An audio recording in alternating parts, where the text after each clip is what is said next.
Hammaga salom do'stlar, sizlar bilan Depesh va Obito Comeback kanali.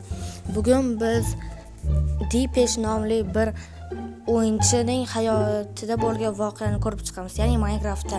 U SMP Artigraph serverida o'ynaydi va u keyinchalik esa butun amitiy shart topadi. Izohlarda Depesh omadli deb yozinglar. Keyin esa u yurib boradi va keyin esa u yana butun amitiy shar oldi, yana yarimtaligini ham topadi. Bu qanday omad? Keyinchalik o'ldirib, bu yerda mahluqlar kelib qo'shib olib, bu yerda bloklar bilan yo'qmoqchi bo'ladi. Keyin hammaga yo'q bo'lim deb o'ylaganda yarimtalik amitiy sharni ham chiqadi. Keyinchalik esa mana bu skeletning IQ'si 30+ ekanligini bilib qoladi.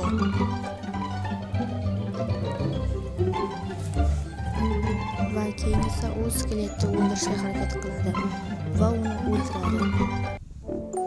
Keyinchalik esa bazaga qaytib narsalar qo'yib, yana kon izlab, temir izlashga chiqadi. Lekin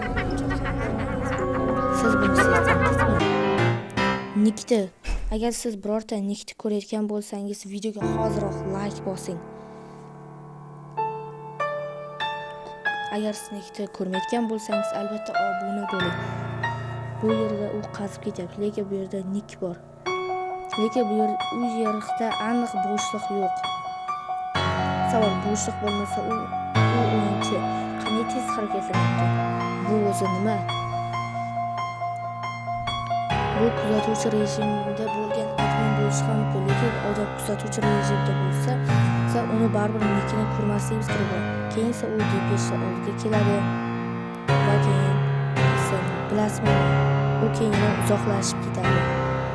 Bu o'zi nima? Kommentariyada bu nimaligi haqida yozib keting. Bu SMPdagi hech qanaqa bug emas. Bu nima?